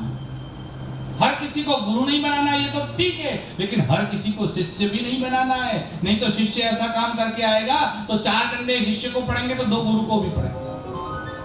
इसलिए शिष्य बनाने में भी जल्दी नहीं करनी है। हर कोई शिष्य बनने के लायक नहीं होता। एक जगह तो चेलन गुरु बेइज्जत आता, गुरु घोड़ा ऊपर बैठेगा, चेलो पाछળ પાછળ ચાલતો હતો। ઘોડા ઉપર પેલો સામાન ભરેલો બધો ગુરુનો પૂજાનો, એમાંથી પૂજાનું પાત્ર પડી ગયું। ચેલાએ કઈ ધ્યાન નહીં આપ્યું, સામેના ગામ પહોંચ્યા એટલે ગુરુએ બધું ખોલ્યું, એટલે ગુરુએ કીધું આમાંથી પાત્ર નથી, તો કે હા ગુરુજી આવું એક તમારા ઘોડા ઉપરથી પડ્યું તો ગાંડા છે, પડ્યું તો દેખાય લેવાય નહીં, પણ તમે કઈ કીધું નતું એટલે લીધું નહીં મેં। હવે જો ધ્યાન રાખવાનું, કોઈ પણ વસ્તુ પડી જાય તો લીધા વગર નહીં રહેવાનું, લઈ જ લેવાની। કામની હોય ને પછી જોઈશું, તારે શું મતલબ એનાથી, તારે તો આટલું જ કરવાનું। બીજા દિવસે જતા હતા, બીજે ગામ પહોંચ્યા એટલે ગુરુની પાસે ચેલો પહોંચ્યો। ગુરુજી આ વસ્તુ પડી ગઈ તે લઈને આવ્યો છું, કે શું લાવ્યો છો? ખોલ તો ખોલ્યું તો ઘોડાની લાત। આ શું? તો કે આ બસ ઘોડો જતો ને રસ્તામાં પડી ગઈ, મને એમ ગુરુજી કીધું લઈ લો। હવે ના મગજ ચલાવવાનું ના બીજું ચલાવવાનું। ગુરુએ કીધું એવું ના લેવાય, તો શું લેવાય? જે કામનું હોય વસ્તુ હોય તો લેવાય, બાકી ગમે તે પડી જાય થોડું લેવાય। ત્રીજા દિવસે નીકળ્યા, આગળ ગઈને ઘોડો કૂદ્યો, ગુરુ જ પડી ગયા, પેલો ચાલતો મારે શું લેવા દેવા, વસ્તુ પડે તો લેવાની, ગુરુ પડી જાય થોડો લેવાય। એ ચેલા બનાવવાનો તો વિચાર કરવાનો, शिष्य ગમે એને બનાવાય નહીં। और दूसरी बात याद रखो, अगर आपके भाग्य में सदगुरु है तो आपको ढूंढने की आवश्यकता नहीं है, वो कहीं से भी आकर आपको मिलेंगे। हाँ अवश्य सद शिष्य है वो ढूंढेगा, लेकिन ढूंढने से मिल जाएगा ऐसा नहीं है। जिस दिन भाग्य चमक गया उस दिन गुरु सामने से आकर तैयार है। नारद जी सामने से आए, इंद्रद्युम्न ढूंढने के लिए नहीं गया। और इंद्रद्युम्न ने सामने जब नारद जी खड़े थे, नारद जी ने कहा इंद्रद्युम्न चिंता मत करो, ये भगवान की मर्जी से हुआ है। कैसे हुआ? देखिए घटना ऐसी है, भगवान श्री कृष्ण द्वारिका में एक बार शयन कर रहे थे। आसपास पटरानियां थी, सब भगवान को पंखा लेकर वैसे ही हवा डाल रही थी, और हवा डाल रही थी। भगवान सो रहे थे, और सोते सोते कई लोग नींद में बोलते हैं, आपने देखा होगा। नींद में भगवान किसी से मानो बात कर रहे थे और भगवान बोल रहे थे, और भगवान ने मुंह से कुछ शब्द निकले। अब शब्द स्पष्ट नहीं थे तो कान लगा लगा कर हवा को रोक कर रानियां सुनने लगी, और भगवान बोल रहे थे राधे राधे राधे। भगवान के मुंह से राधा का नाम आ रहा था। एक एक कर सब रानियों ने सुना। अब भगवान तो नींद में भी हमें याद नहीं करते, राधा को ही याद करते हैं। ये राधा है कौन? ऐसी राधा है कौन? अब भगवान को तो कोई पूछने की हिम्मत नहीं कर सकता। कौन पूछे भगवान से राधा कौन है? आप नींद में भगवान राधा को याद क्यों करते हैं? क्या करना चाहिए? भगवान की बाल लीलाओं से सबकी प्रीति है, प्रेम है। राधा के विषय में बहुत सुना है, लेकिन अधिकृत रूप से कुछ सुना नहीं है। तो रानिया ने सोचा क्या किया जाए, तो सब इकट्ठी होकर मां रोहिणी के पास पहुंची। बलभद्र की माता, बलराम जी की माता का नाम रोहिणी, और रोहिणी जी से जाकर इन रानियों ने कहा माता जी आप ही एक ऐसी है जिन्होंने श्री कृष्ण की बाल लीलाओं को देखा। न केवल श्री कृष्ण को, आपने देवकी और वसुदेव को भी इस क्रीड़ा में शामिल होते हुए देखा है। वो तो लाला को लाड़ लड़ा रहे थे और आप देख रहे थे, तो इसके अगर कोई तटस्थ दृष्टा है तो वो आप है। और मां रोहिणी हमारी प्रार्थना है कि आप हमको श्री कृष्ण का चरित्र सुनाओ। भगवान ने व्रज में क्या लीलाएं की, ये राधा कौन है, ये गोपियां कौन है, भगवान ने कैसी कैसी लीलाएं की, अलग अलग लोगों से सुनते हैं, लेकिन आप सुनाओगे तो आनंद आएगा। हम आपसे सुनना चाहते हैं। रोहिणी ने मना किया। माता जी ने कहा नहीं मैं नहीं सुना सकती। बोले क्यों? अगर मैं सुनाऊंगी और अगर मेरे शब्द श्री कृष्ण और बलराम ने सुन लिए और उनके कान में उनकी अपनी कथा अगर गिर गई तो वो यहाँ 1 मिनट खड़े नहीं रहेंगे, सीधे वृंदावन चले जाएंगे और तुम हाथ मसलती रह जाओगे। अगर तुम चाहती हो कि श्री कृष्ण भाग जाए तो मैं सुनाने को तैयार हूं। उन्होंने कहा नहीं नहीं, ऐसा तो हम नहीं कर सकते, लेकिन इसका कुछ तीसरा रास्ता निकाला जाए। ऐसा क्या है? श्री कृष्ण अपने ही लीला को सुनकर भागने लगते हैं। देखिए, ये भगवान की माया है। 3 प्रकार की माया भगवान करते हैं। एक स्वमोहिनी माया है, एक स्वजन मोहिनी माया है, और एक विमुख जन मोहिनी माया है। एक स्वमोहिनी माया कैसी है? भगवान छोटे थे, अभी तो 1-2 साल के भी नहीं हुए, और भगवान कन्हैया अपने ही घर में घुटनों के बल पर चल रहे थे। अब घुटनों के बल पर चल रहे थे, और चलते चलते चलते चलते वो गोली के पास पहुंचे जो मक्खन की लगाई हुई थी। अब यशोदा जी मंथन करके अभी गई थी, गोली में से मक्खन तो निकालना बाकी था। गोली को ऐसे टेढ़ा करके रखा हुआ था, और पास में बैठने के लिए जो छोटा सा आसन बनाया हुआ था, उस पर बैठकर माताजी मक्खन निकालने वाली थी। अब श्री कृष्ण गए और उसमें से मक्खन उठाया और पूरा का पूरा मुंह में लपेट लिया। कितना खाया महत्व का नहीं है, उसमें से लिया और मुंह पर लगा दिया और धीरे धीरे खाने लगे। न केवल खाने लगे, बंदर दिखे और ऐसे ऐसे करके बंदरों को देने लगे। अब भगवान देने लगे और देते देते भगवान देख रहे हैं, और देखते देखते भगवान की नजर कहां पर पड़ी? नंद बाबा के घर में, यशोदा मैया के घर में रत्न मणियों के स्तंभ थे, और इतने सुंदर स्तंभ बनाए हुए थे। 1-2 नहीं, 84 खंबे थे, और सबके सब स्तंभ रत्न मणियों से बनाए हुए थे। विश्वकर्मा ने ये महल बनाया था, और रत्न की मणि ऐसी थी कि भगवान देखते हैं तो सामने अपना ही चेहरा दिख रहा है। और भगवान ने सामने उस बालक को देखा, और भगवान अंदर देख के खुद का ही रूप देखा, और भगवान मोहित हो गए। अरे ये कितना सुंदर बालक है, इतना सुंदर बालक मैंने देखा नहीं। मां ने इसे कहां छुपा कर रखा है? मां कभी बाहर भी तो नहीं निकालती। और उस बालक की तरफ देखकर बोलने लगे, भैया तू मेरा दोस्त है, मेरा दोस्त बनेगा? हम दोनों सखा हैं, मित्र हैं। मेरी एक प्रार्थना है, मैंने मक्खन खाया है, तू मां से मत कहना। देखिए, अपने ही चित्र को देखकर, अपने को ही प्रतिबिंब को देखकर भगवान कह रहे हैं कि मैंने जो माखन खाया तूने देख लिया है, मैं जानता हूं तू देख गया है, लेकिन तू मैया को मत बताना। अब वो चित्र थोड़ा ही बोलने वाला था, प्रतिबिंब तो बोलने वाला था नहीं। प्रतिबिंब नहीं बोला तो कन्हैया ने कहा, अरे तू तो बोलता ही नहीं, तू रूठ गया है, तुझे माखन नहीं दिया इसलिए। देख, कल मैं तुझे बहुत सारा मक्खन दूंगा, लेकिन तू मैया को मत बताना। अरे तू तो अभी भी नहीं बोलता है। अरे बहुत सारा नहीं, सारा का सारा माखन तुझे दे दूंगा, मैं नहीं खाऊंगा, लेकिन कृपया मैया को मत बताना। मैं बहुत मक्खन ले आऊंगा तेरे लिए, तू मेरे साथ रहना, हम दोनों खेलेंगे, हम दोनों मक्खन खाएंगे। भैया हम दोनों भाई बन के रहेंगे, मित्र बन के रहेंगे। अब बात कर रहे थे और उतने में मैया आई, और मैया ने सुना ये किससे बात कर रहा है, कोई है तो नहीं। और गया और कान्हा के पास जाकर मैया ने हाथ पकड़ा, कन्हैया किससे बात कर रहा है? कन्हैया ने कहा, मैया तुमने इसको अंदर छुपा के रखा है, देख वो अंदर दिख रहा है ना, वो कितना सुंदर है। अब भगवान खुद के ही रूप पर मोहित हो जाते हैं। कितना सुंदर रूप है, ऐसा अलौकिक रूप जिसको खुद ही बनाते हैं और खुद देखकर मोहित हो जाते हैं। ये है स्वमोहिनी माया।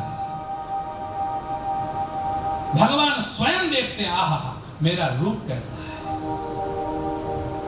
जिसकी प्रतिमा इतनी सुंदर, वो कितना सुंदर हो। जिसकी प्रतिमा इतनी सुंदर है, वो स्वयं कितना सुंदर होगा। अरे जिसकी कृति इतनी सुंदर है, भगवान ने ये मनुष्य का शरीर बनाया, कितना सुंदर शरीर है, तो इसको बनाने वाला कैसा सुंदर होगा। और वो बनाने वाला जब अलग अलग आकार बनाते बनाते खुद के लिए कोई सर्वश्रेष्ठ आकार बनाता है, तो उसमें क्या नवीनता है, आश्चर्य क्या है उसमें। अवश्य ही बना सकता है। एक होती है स्वमोहिनी माया, दूसरी है स्वजन मोहिनी माया।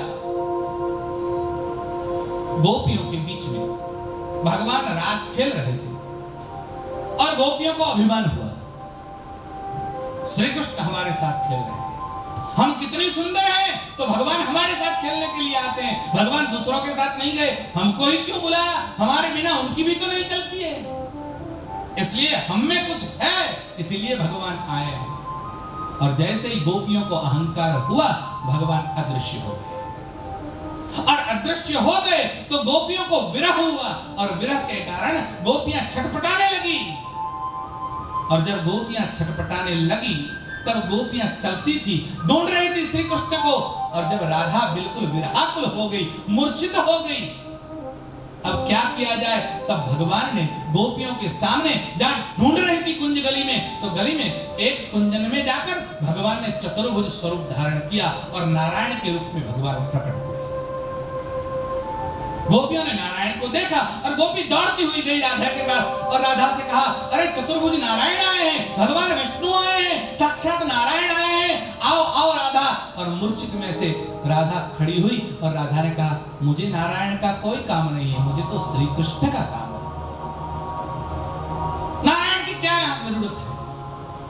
फिर भी लेकर गई, नहीं चलो नारायण के दर्शन होंगे। दो गोपियों ने पकड़ा है और राधा को लेकर गई, और जैसे ही भगवान के सामने खड़ी हुई, और भगवान भूल गए कि मैंने चतुर्भुज स्वरूप धारण किया है। राधा को देखते ही अपने निज स्वरूप में भगवान आ गए और मुरली बजाने लगे। यह है स्वजन मोहिनी माया। और तीसरी होती है विमुख जन मोहिनी माया। पूतना का उद्धार किया, जो मारने के लिए आई थी उसको भी भगवान ने गति दे दी। अरे कंस जो मारने का प्रयास कर रहा था, उसको भी भगवान ने गति दे दी। शिशुपाल को भगवान ने सद्गति प्रदान की। यह है विमुख जन मोहिनी माया। पूतना के उद्धार से लेकर श्री कृष्ण का चरित्र कहां तक चलता है? भगवान सोमनाथ में जाते हैं और लीला का संहरण करते हैं, तब जरा नाम का पारधी आता है, एक बाण छोड़ता है। वो ऐसा समझता है कि कोई हिरण की आंख है, और भगवान के पैर में जो चमक रहा था उसको देखकर उसने बाण छोड़ा और भगवान को बाण लगा। और भगवान के पास जब जरा पहुंचा और उसने कहा, अरे रे मैंने गलती कर दी, प्रभु मुझे क्षमा करिए। भगवान ने कहा, क्षमा की जरूरत नहीं, तुम चिंता मत करो। अब देखो, भगवान को कोई बाण मार सकता है क्या? ये किसी की औकात है क्या? लेकिन ये मेरी लीला से, मतलब मेरी इच्छा से हुआ है। मेरी ही इच्छा थी कि इसी प्रकार से तुम्हारा बाण लगे, इसीलिए लगा है, लेकिन तुम्हारा कोई अपराध नहीं है। क्षमा की बात छोड़ दो, वरदान मांगो, क्या चाहिए? मैं तुम्हें राज्य देता हूं। उसने कहा, प्रभु आप क्या दोगे? बोले, मैं तुम्हें मुक्ति प्रदान करूंगा। उसने कहा, मुक्ति के मैं क्या करूंगा? मुझे मुक्ति नहीं चाहिए।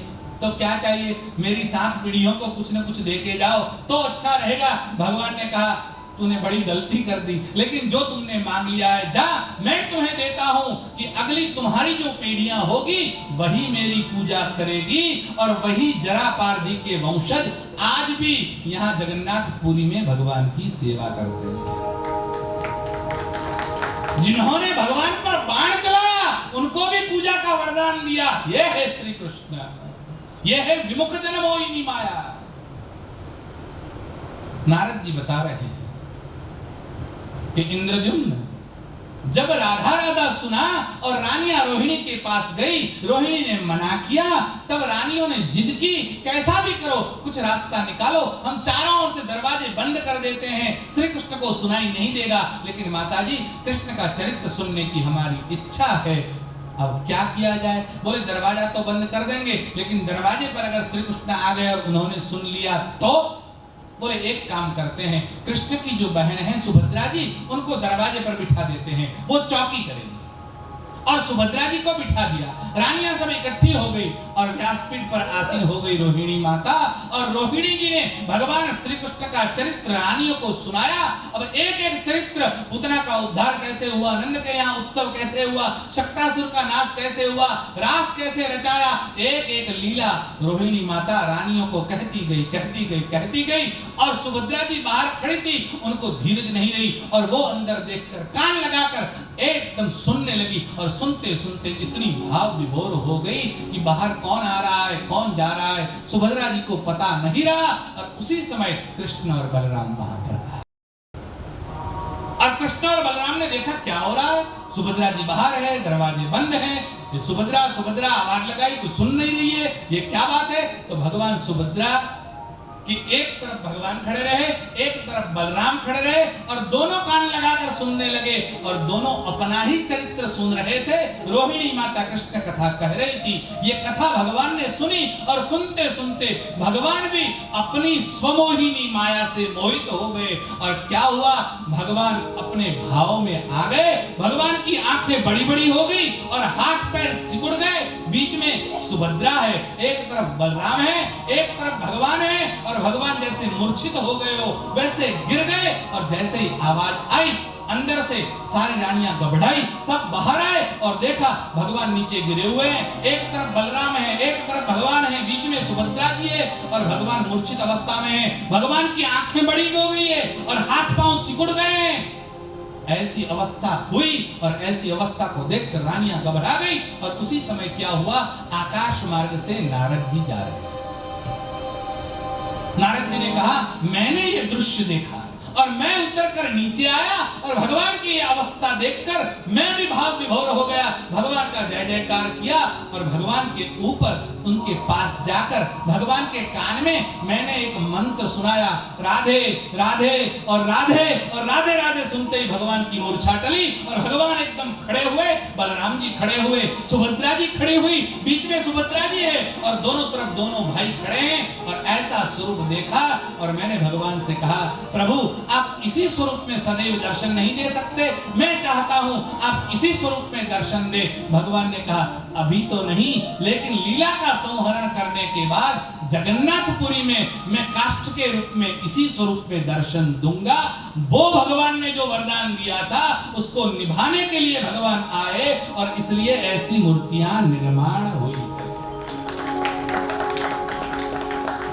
नारद जी की बात सुनी और इंद्रद्युम्न को बड़ी शांति हुई। अरे ये भगवान की मर्जी से हुआ है। और भगवान के दंडवत कर कर इंद्रद्युम्न ने प्रार्थना की, प्रभु क्या किया जाए, आप मार्गदर्शन करें। भगवान ने कहा अब कुछ करने की आवश्यकता नहीं है, मूर्ति इसी स्वरूप में रहेगी और दुनिया का, पृथ्वी का और पूरे संसार का कल्याण करेगी। यही जगन्नाथ तब से लेकर आज तक काष्ठ के रूप में विराजमान है। हर 13 से 16 वर्षों के बाद मूर्तियां बदली जाती है। एक मान्यता ऐसी है कि भगवान श्री कृष्ण लीला संहरण के बाद उनका जो शरीर है वो समुद्र में गया, वो काष्ठ बन गया और वही तैरता तैरता पुरी में आया और उसी लकड़ी में से भगवान की मूर्तियां बनी। परमात्मा की मूर्तियां तैयार हुई और मूर्तियों को तैयार होने के बाद अब प्राण प्रतिष्ठा करनी है तो कैसे की जाए। हम बात कर रहे हैं कौन सी, ये प्रथम श्लोक के 3रे चरण की, रमा शंभु ब्रह्मा मरपति गणेशार्चित पदो। और तो क्या किया जाए, इसकी प्रतिष्ठा कौन करेगा। नारद जी ने कहा तुम प्रतिष्ठा करवाओ, मैं जाता हूं और ब्रह्मा जी को सूचना देता हूं कि आपको जो लक्ष्मी जी ने वृत्तांत सुनाया था कि भगवान लकड़ी के रूप में आएंगे, तो भगवान का प्राकट्य हो चुका है। मैं समाचार देने के लिए ब्रह्मा जी के पास जाता हूं क्योंकि मैं ब्रह्मा का पुत्र हूं। नारद जी समाचार देने के लिए जाने लगे। इंद्रद्युम्न ने कहा प्रभु 2 मिनट ठहरिए। बोले क्या है, एक प्रार्थना है। क्या, इस मूर्तियों की अगर प्रतिष्ठा करनी है तो ब्रह्मा जी नहीं कर सकते। बोले क्यों नहीं कर सकते, मैं आना चाहता हूं और मैं ब्रह्मा जी से प्रार्थना करूंगा, आप आइए और प्राण प्रतिष्ठा करवाइए। इंद्रद्युम्न को साथ लेकर नारद जी चले और आकाश मार्ग से नारद जी के साथ इंद्रद्युम्न ब्रह्मलोक में पहुंचे। देखिए आपने पूरा गणित सुना है, आपको पता है ब्रह्मा का दिन कितना बड़ा है।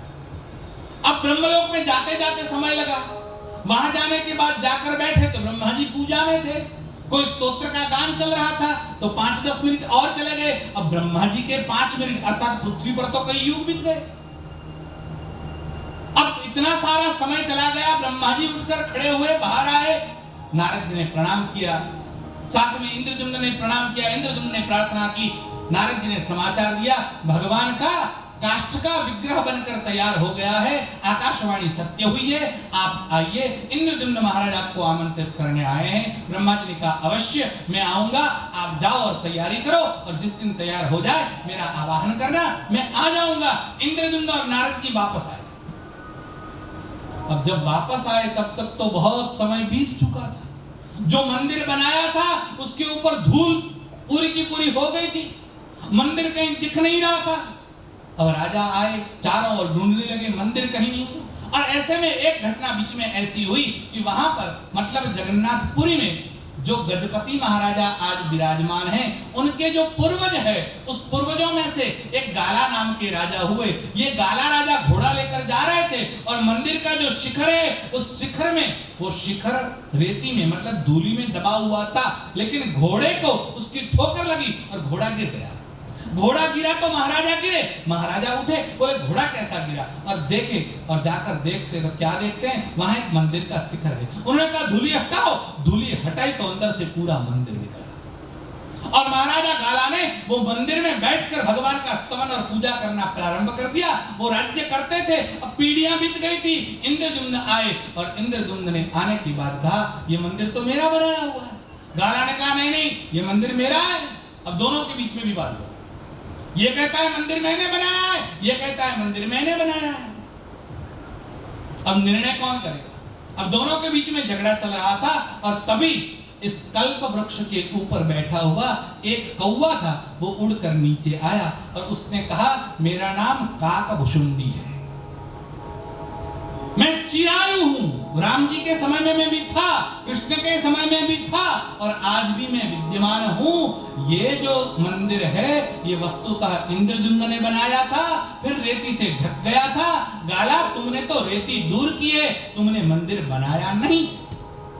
गाला ने कहा सही बात है, आपने सही पकड़ा है। तो ये इंद्रद्युम्न महाराज है? बोले हाँ यही इंद्रद्युम्न महाराज है। गाला ने माफी मांगी, क्षमा की और इंद्रद्युम्न से कहा महाराज ये राज्य पूरा आपका है, मुझे क्षमा करें। और इंद्रद्युम्न ने कहा हम प्रतिष्ठा करेंगे। प्रतिष्ठा की तैयारी की गई, ब्रह्मा जी को बुलाया गया। ब्रह्मा जी आए और ब्रह्मा जी ने उपस्थित रहकर इस पूरी तीनों मूर्तियों की साक्षात प्रतिष्ठा करवाई। इसलिए इस मूर्ति का पूजन कौन करता है? रमा शंभु ब्रह्मा मरपति गणेशार्चित पदो जगन्नाथ स्वामी नयन पथगामी भवतु मे। ऐसे जो ब्रह्मा जी द्वारा पूजित है, जो शिव जी द्वारा पूजित है, जो लक्ष्मी द्वारा पूजित है, जो सूरपति अर्थात इंद्र द्वारा पूजित है और जो गणपति द्वारा पूजित है वो जगन्नाथ है। देखिए थोड़े सालों पहले की बात है, महाराष्ट्र से एक भक्त यहां पर आया और वो गणपति का, गणेश का पुजारी था। हमारे यहां पंचायतन पूजा मान्य है। आप 5 देवताओं में से किसी की भी पूजा करो मान्य है। अर्थात आप 5 कौन से हैं? रवि, विनायकम, चंडी, विष्णु देवो महेश्वर। रवि यानी सूर्य नारायण की पूजा कर सकते हैं, गणपति और उसके अवतारों की पूजा कर सकते हैं, विष्णु भगवान और उनके अवतारों की पूजा कर सकते हैं। आप शक्ति अर्थात माता जी के किसी भी स्वरूप की पूजा करते हैं और शिव जी की पूजा कर सकते हैं। ये भगवान के 5 मुख्य स्वरूप हैं। इन पंचायतन को घर में पूजित करना चाहिए और इनमें से 5 के अवतारों की पूजा करनी चाहिए, अन्यथा किसी देवी देवता की सीधी पूजा नहीं करनी चाहिए। प्रणाम सबको किया जाता है, लेकिन जब ध्यान करना हो तो केवल परमात्मा का ही होता है। परमात्मा को छोड़कर किसी का जप और ध्यान नहीं किया जा सकता। जप करना हो तो आप साईं बाबा नहीं चलेगा। जप करना हो तो अपने गुरु की माला आप नहीं घुमा सकते। जप करना हो तो किसी महापुरुष का जप नहीं कर सकते। कैसा भी बड़ा संत हो, आप तुलसीदास का, नरसिंह मेहता का, मीराबाई का, किसी का जप नहीं कर सकते। जप और ध्यान केवल परमात्मा का ही होता है। ब्रह्मा जी ने प्रतिष्ठा करवाई। एक गणपति का जो भक्त है वो पुरी में दर्शन के लिए आया और उसने सुना था जगन्नाथ सबके स्वामी हैं। आज से 500 वर्ष पहले की ये घटना है। और पुरी में आया, जगन्नाथ के दर्शन किए, लेकिन दर्शन करने के बाद उसने कहा नहीं मेरे गणपति अच्छे हैं, ये तो ठीक नहीं है। वो बाहर जाने लगा। अब वो बाहर निकल रहा था। ये भेद दृष्टि है। भगवान एक ही है, वो गणपति के स्वरूप में हो, शिव के स्वरूप में हो, माता जी के, कोई भेद है ही नहीं। परमात्मा एक ही है। लेकिन वो जाने लगा नहीं जगन्नाथ अच्छे नहीं है, मेरे लिए तो मेरे जो गणपति है वही अच्छे हैं। तुलसीदास के साथ भी जगन्नाथ में ऐसा ही हुआ था। तुलसीदास जी यहाँ पर आए, जगन्नाथ के मंदिर में खड़े रहे और जगन्नाथ के सामने देखकर बहुत प्रभावित हुए और कहने लगे, क्या कहूं छवि आपकी भले विराजो नाथ। प्रभु आपको देखकर मन गदगदित हो जाता है, बहुत सुंदर है आप। लेकिन तुलसी मस्तक तब नमे जब धनुष बाण लो हाथ। मुझे तो राम जी का रूप प्रिय है, आपका नहीं। और जैसे ही उन्होंने प्रार्थना की, भगवान ने धनुष बाण धारण किए और जगन्नाथ ने तुलसीदास को राम जी के रूप में दर्शन दिए थे। और इसलिए इस गणपति के भक्त ने कहा, नहीं मेरे गणपति अच्छे हैं। वो बाहर जाने लगे और जैसे ही मंडप के बाहर तो एक छोटा सा बच्चा आया और उसका हाथ पकड़ा।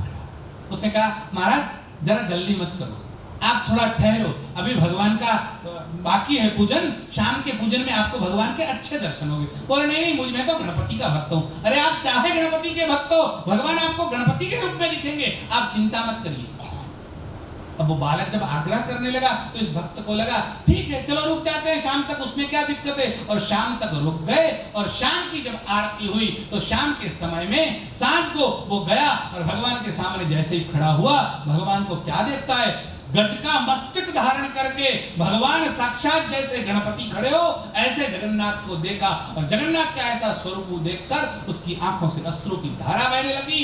और उसी दिन से आज तक स्नान पूर्णिमा जो ये आएगी 17 तारीख को, ज्येष्ठ शुक्ला पूर्णिमा, जब भगवान का स्नान होगा तो भगवान शाम के समय गणपति के स्वरूप में आपको दर्शन देंगे और 17 तारीख को वो गणपति का स्वरूप धारण करके रोड पर आएंगे। तो सुबह की जो स्नान होगा वो तो निज स्वरूप में होगा, लेकिन शाम को आपको भगवान गणपति के स्वरूप में भी दिखाई देंगे। ऐसे जो जगन्नाथ है, आचार्य शंकर कहते हैं, रमा शंभु ब्रह्मा मरपति गणेशार्चित पदो जगन्नाथ स्वामी। ये पंक्ति तो सबको आ जानी चाहिए। जगन्नाथ स्वामी नयन पथगामी भवतु मे जगन्नाथ स्वामी। इतनी छोटी आवाज नहीं चलेगी, जरा जोर से बोलिए, जगन्नाथ स्वामी नयन पथगामी भवतु मे। माइक वाले बंद हो जाओ, आप बोलो सब, जगन्नाथ स्वामी नयन पथगामी भवतु मे जगन्नाथ। आचार्य शंकर कहते हैं, जगन्नाथ स्वामी नयन पथगामी भवतु में।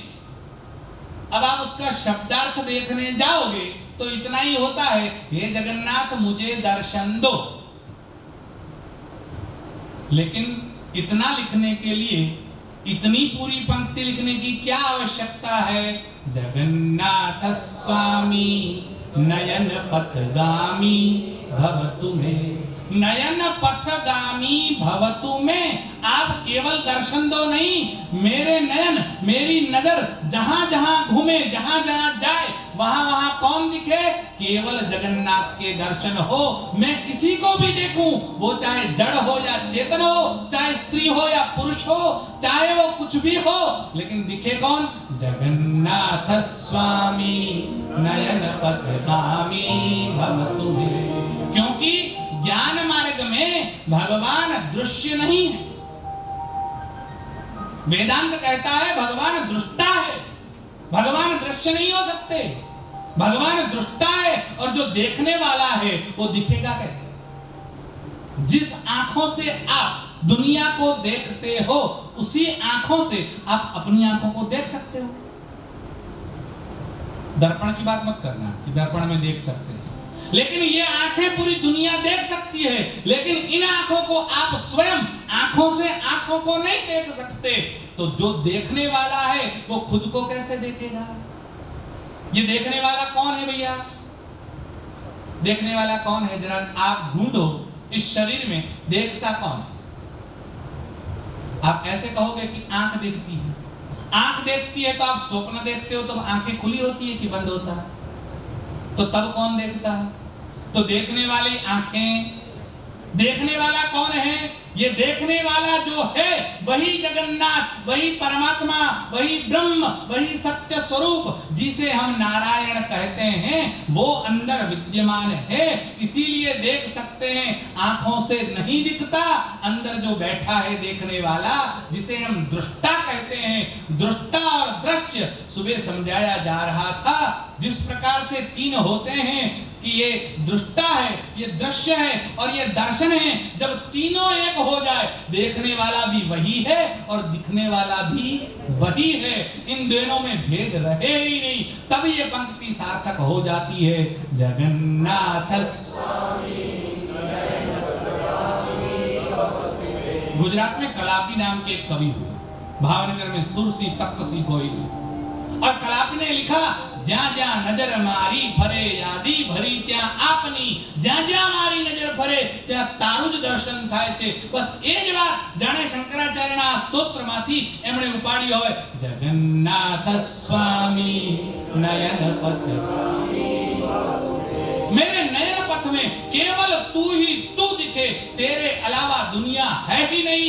कहना तो ये चाहते हैं, ये संसार वस्तुतः अस्तित्व विहीन है, ये ब्रह्म ही है। जो दिखाई देता है वो परमात्मा ही है। वस्तुतः परमात्मा दिखता नहीं है, वो दिखता नहीं है, लेकिन वो जो स्वरूप लेकर आता है वो स्वरूप दिखते हैं। इसलिए जो निराकार है वो ही सगुण साकार बनकर आता है।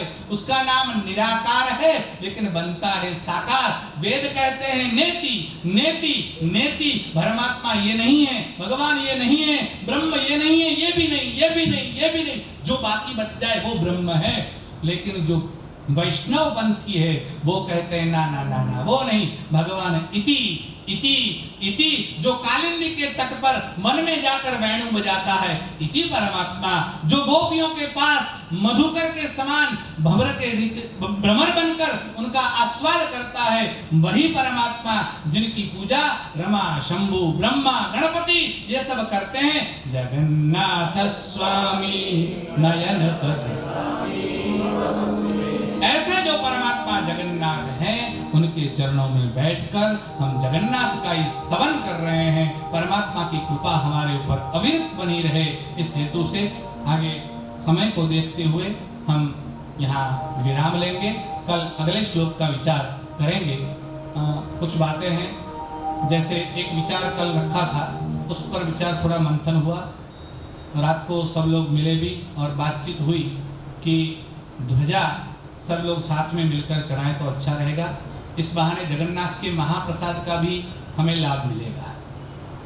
महाप्रसाद की महिमा बताना आपको भूल गया, कल सत्र में ले लेंगे, कोई दिक्कत नहीं, कल का दिन रहेगा बीच में हमारे पास। जगन्नाथ के महाप्रसाद की अत्यंत महिमा है। यहाँ तक कि कल पंडे ने एक कथा बताई थी हमको कि जब ब्रह्मा जी ने प्रतिष्ठा करवाई भगवान की, और ब्रह्मा जी गए कि मैं थोड़ा फ्रेश होकर आ जाता हूँ स्नान वान करके, और ब्रह्मा जी आए तब तक प्रसाद खत्म हो गया।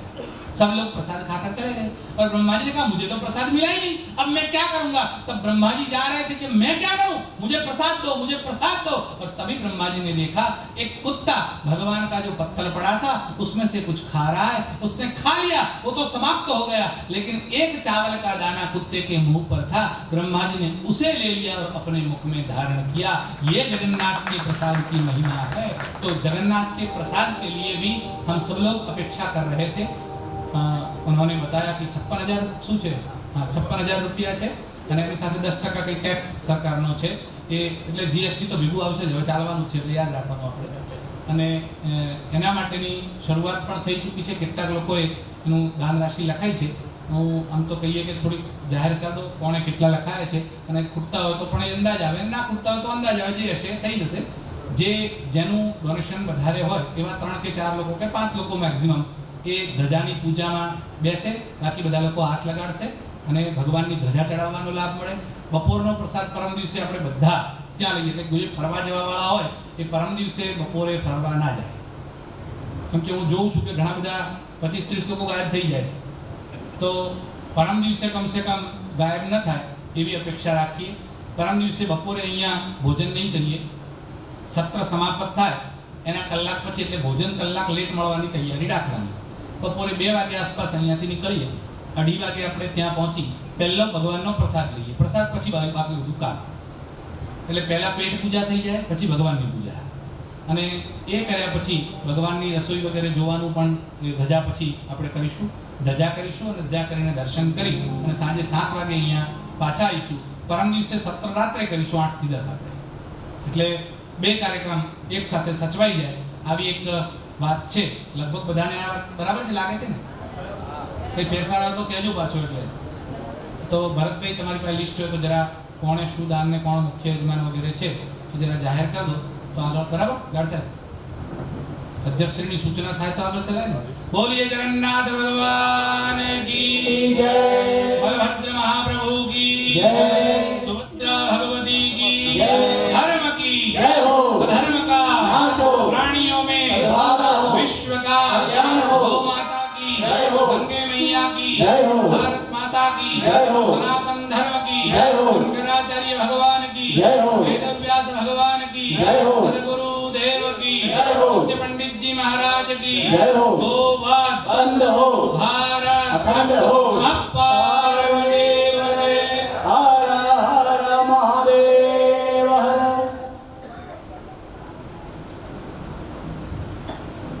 11,000 રૂપિયા હિનાબેન ઠક્કર ડીસા એમના તરફથી ધજા માટે ભેટ મળે છે. जनपातक हरणा ओम जय लक्ष्मी रमणा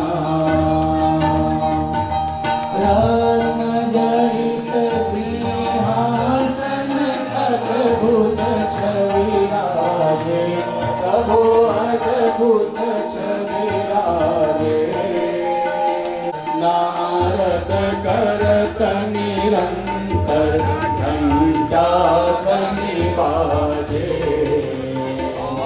ओम जय लक्ष्मी रमणा प्रगट भय कलिकारण द्विज को दर्श दियो स्वामी द्विज को दर्श दियो बूढ़ो ब्राह्मण बन कर बूढ़ो ब्राह्मण बन कर कंचन महली रमणा दुर्बल धीर कराल जिन पर कृपाई चंद्रचूड़ जा जिनकी विपत्ति हरी ओम जय लक्ष्मी रमणा वैश्य मनोज दीदी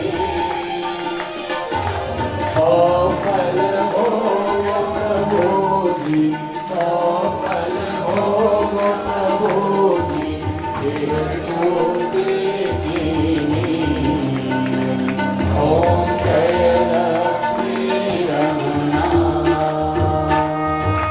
भाव भक्ति के कारण छिन्न छिन्न रूप धरो प्रभु छिन्न छिन्न रूप धरो श्रद्धा धारण कीनी श्रद्धा धारण कीनी जिनको काज सरो ओम जय लक्ष्मी रमणा बाल बाल संग राजा वन में भक्ति करे प्रभु वन में भक्ति करे मन वांछित फल देनो मन वांछित ओम जय लक्ष्मी रमणा चरत प्रसाद सवायो कदली फल मेवा प्रभु कदली फल में राजी सत्य देवा